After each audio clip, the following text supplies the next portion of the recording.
My cheating ex got super jealous and messaged me to talk about us after my new girlfriend shared our cute couple photos. Cheating girlfriend of almost 2 years. So this weekend they came to my girlfriend's college to visit her. The weekend was going good, and overall I had faith in her not cheating on me until that point.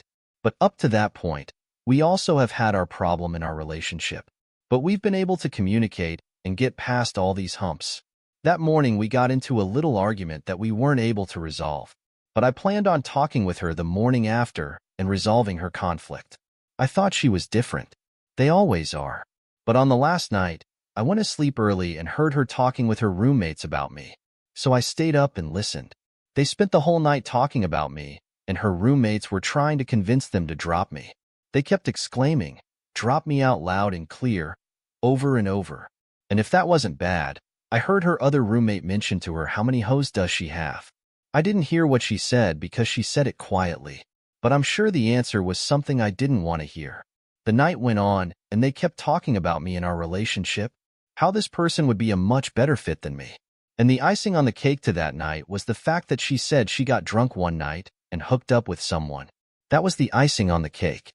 That went on for 2 hours until I got up from my bed to put my AirPods away. Her roommate was also in the same room sleeping.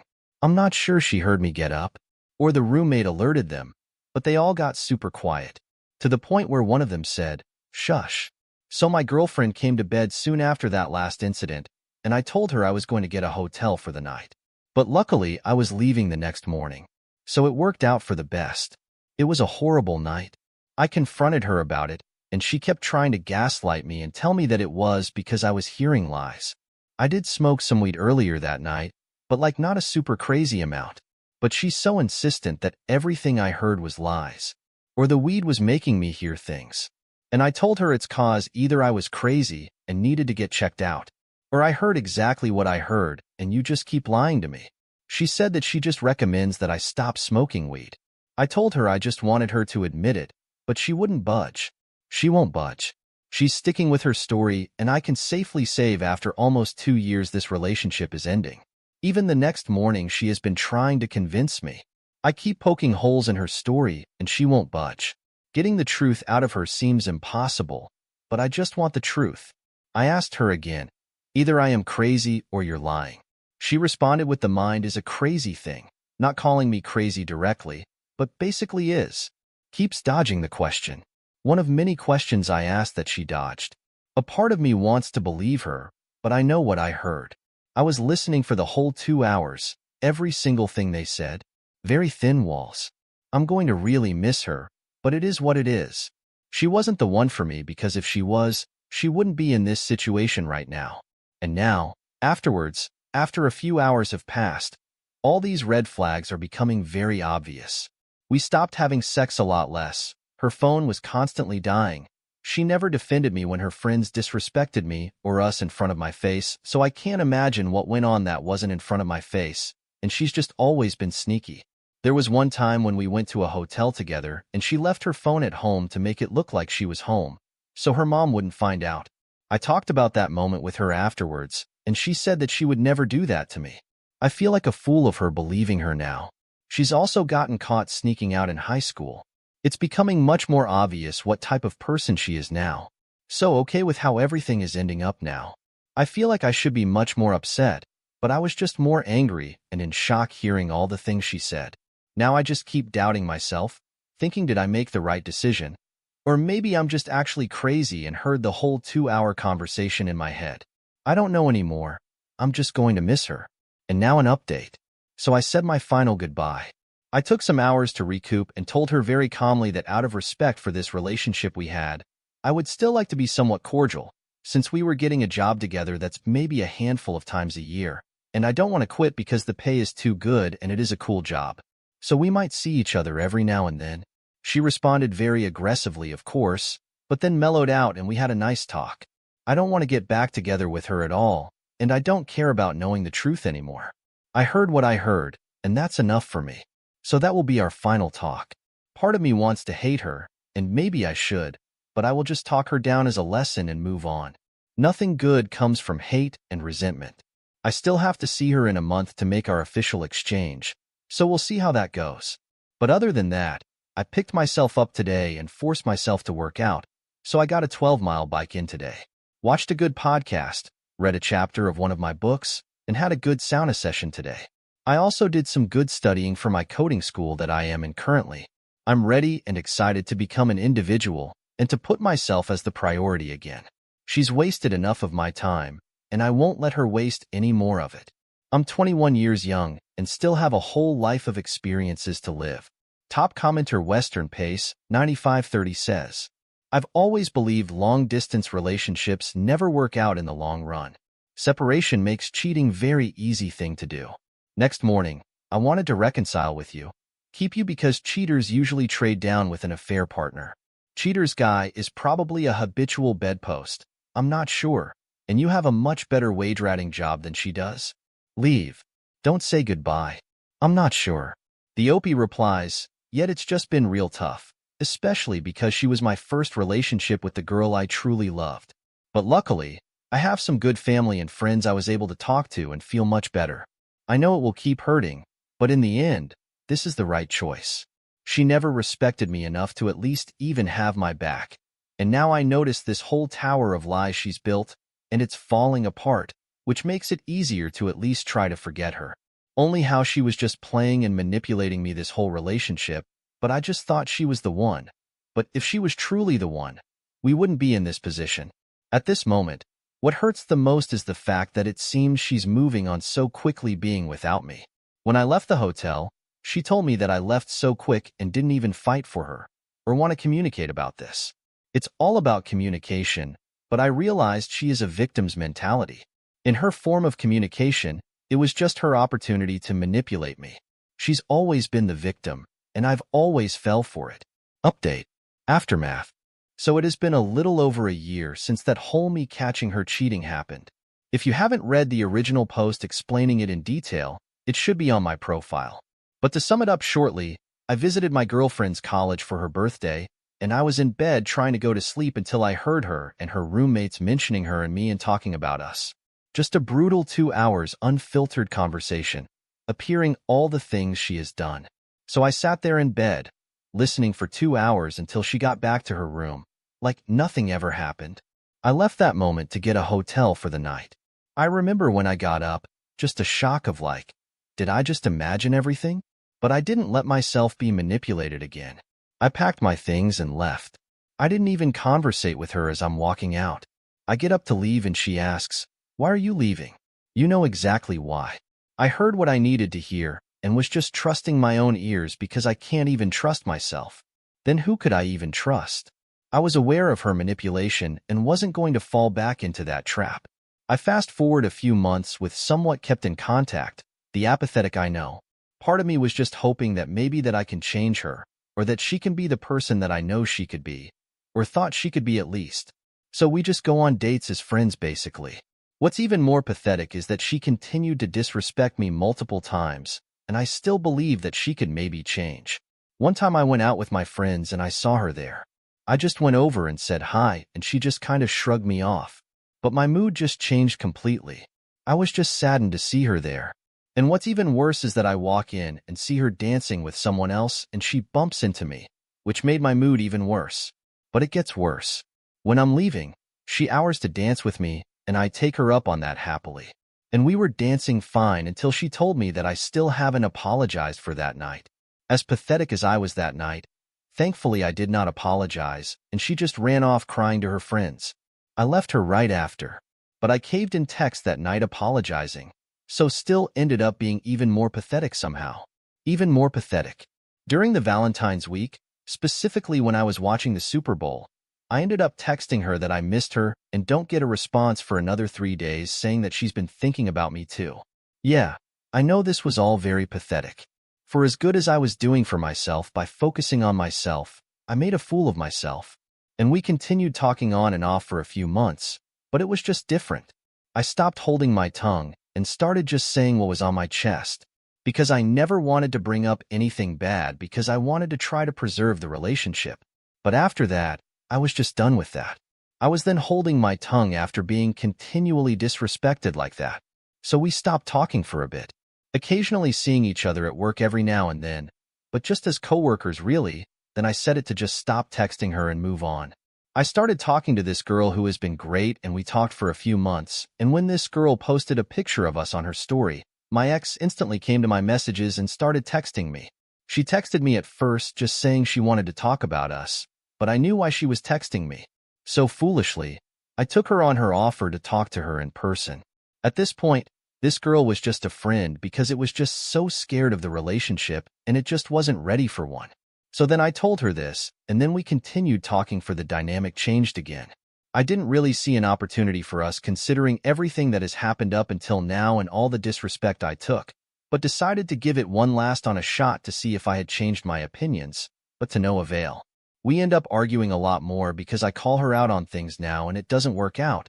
So then out of respect for everything we had, I talk to her and tell her that things are just not going to work out at all between us because I want different things now.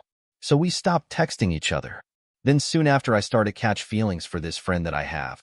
So then after a few months of it all, we end up making it official and start dating, and now my ex accuses me of being manipulative and even going as far as telling people that I cheated on her, which is pretty ironic. But at this point, I don't care about what she says. I'm at a point in my life where I don't think about her constantly every day, and I love it.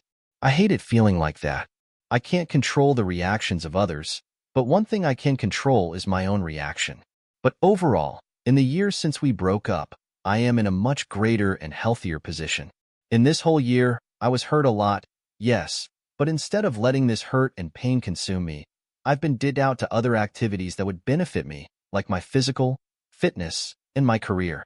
Because of that, I am in the best physical shape that I have ever been in and am really looking forward to my future. I'm really into data sciences and coding and have gone back to school to pursue a degree and have completed a trade school. I don't want to give this situation all the credit and say that I only did this because of the pain and to prove to her that I'm better and deserve more to be cheated and lied to. But I won't lie, that was a huge factor. But it is true. I deserve more than that. But focusing on myself has really made me happy and brought a lot of joy in my life. On the bus ride home and from her college after everything, I was alone for around 10 hours, just thinking about everything, and this one older lady started talking to me. I'm not sure if she saw that I was upset or just trying to make small talk, but when she asked about how much trip was, I just started crying, as pathetic as it was. It was just still so much at the time, and we had a nice little talk. She only got how a few years ago, she caught her husband in an affair and tracked him down at his hotel and threw the ring back at him. But the one thing she told me that really stuck with me is, now is the time to focus on yourself. And I ran with that. She was the voice I needed to hear in that time. Strange how life works sometimes. So for anyone reading this that is in a similar situation and looking for some advice, just focus on yourself. You are the only thing that can truly make yourself happy, not a partner. All right. Wellman81 says, maybe next time you'll have to self-respect to leave completely if God forbid this new relationship turns sour. Your ex didn't respect you because you didn't respect yourself. You acted like a little puppy dog every time she came calling, and women don't respect that crap. Glad you're doing much better. The next one says, when you let them back after cheating, they have less respect for you and think you were spineless. Never take them back. Let's go to the second cheating story. 8 years later, suspicions confirmed. I recently saw that my ex got engaged to the guy I always suspected she cheated on me with. When we were together, she would gaslight the hell out of me and deny it when I would ask her straight up if she was seeing someone else. I saw the news of her engagement on social media. I don't follow her anymore, and we haven't spoken in years. But a friend told me, so I was curious and looked. The post caption read something like, 10 years of us. But we broke up 8 years ago. So it seems they were going behind my back while we were still together, apparently for the last 2 years of our relationship. It's obviously been a really long time, and I feel fully over this person. I'm trying to figure out how I feel about it, and I think it's like this. That past version of myself was so exhausted, anxious, distraught, and depressed because I was being treated so badly by her, and I didn't trust my instincts. She lied to my face and I bought it. I feel sad for younger me because he didn't have the confidence to trust his own experience and was afraid of being alone. I am glad that the person I am now wouldn't tolerate that kind of treatment. But crap, I just wish I could give my younger self a hug and say, trust your perception and get out. Actually, It's probably better I didn't find out back then because it would have absolutely destroyed me. Everything out now gives me a weird feeling like maybe I dodged a bullet or only got grazed. But that's all. I hope she figured out how to be a better partner by now. Fortunately, not my problem either way. Top commenter Fidacadia 8074 says, "What a scum. You feel vindicated to know you weren't crazy for having suspicions. Shake my head, like karma do its thing on them, and you focus on your prosperous life you have. Tell the success and happiness for you, mate." Next comment from Tokyo 245. "You're so much better off without her." Also, it's funny because that relationship is going to be toxic as crap. They both know what each other is capable of, and they'll constantly be looking over their shoulder, hoping the other one doesn't get bored and decide to go run off with someone else. I hope you're doing well and have found more stable and loving relationships. And one more thought from Mysterious Teaching 30. This ad news for the rest of humankind is she's probably going to procreate and raise kids just like her. You dodged a bullet. Her truth is a lie and will always be born of a poison tree. Glad you're over it, though. Third cheating story. You called me with no caller ID today. Never knew that would skirt around being blocked by someone. Clever. I recognized your voice. You asked me if I had time to talk. I thought to myself, I wasted 3 years talking in circles with you. I won you the kindness of helping you get closure. Whose house did you walk to? Trying in the rain after the 100th argument with your father? Who embarrassed you then? Who made you tea and listened to you vent? Who helped you process all of your turmoil towards your psycho ex? Who flew to Minnesota and drove 27 hours in a cramped Kia Soul across the country so that you could study for an exam? Who suffered through your effed up family just to ensure we could be happily married in the future? Who stayed up on countless nights to listen to you vent because you didn't have friends who gave a crap? Who went down on you every single time we had sex just to make sure you finished? Who made flashcards to help you study for OKIM? Who did your Spanish homework for you? Who welcomed you into his family, let you live in his house for months during a pandemic, cooked for you every day, found you a therapist, taught you to drive again, spent little hours choosing thoughtful gifts, taxied you across town? Who cried with you? Who laughed with you? Who loved you? It wasn't him. It was me. And you let him in your apartment and screwed him in your bed because I was too depressed to let you leech off my energy for a few months. I told you not to call me again and hung up. You could never do it on your own. That's why our relationship sapped the life out of me. I'm angry. Because I've been thinking about you less and less, and now you're doing exactly what you hated your ex for doing. Digging your claws in, trying to maintain some sort of effing connection out of a selfish, as irons do pindus cognitive dissonance that won't allow you to perceive yourself as a bad person. You've experienced the depth of my compassion, my generosity, and I know you hunger for it. You might even feel that I could find it in my heart to forgive you. But over the course of our relationship, I've discovered strength and stoicism despite my flaws and insecurities. I've suffered through your trauma and I refuse to taste it once again. I journal about you now so that I can fight the urge to call you and unleash the rage I so desperately want you to cower under. That's the difference between me and you. I see happiness while you wallow in self-pity. Edit. Hi everyone. Sorry for ghosting this thread. It's been really busy at work lately. I'm going to try to respond to all the comments, but I just wanted to say that my mood has genuinely improved from all the support and solidarity I received here earlier this week. You're all lovely effing people. Ethan V. has says, powerful words, mate. Stay on track.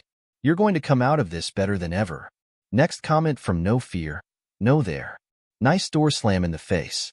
I liked it. And just when you thought No Fear had no more to say. Sometimes it does hurt to do what needs to be done. Kind of like that medicine that tastes so bad. But in the long run, you overcome the illness to be a better person.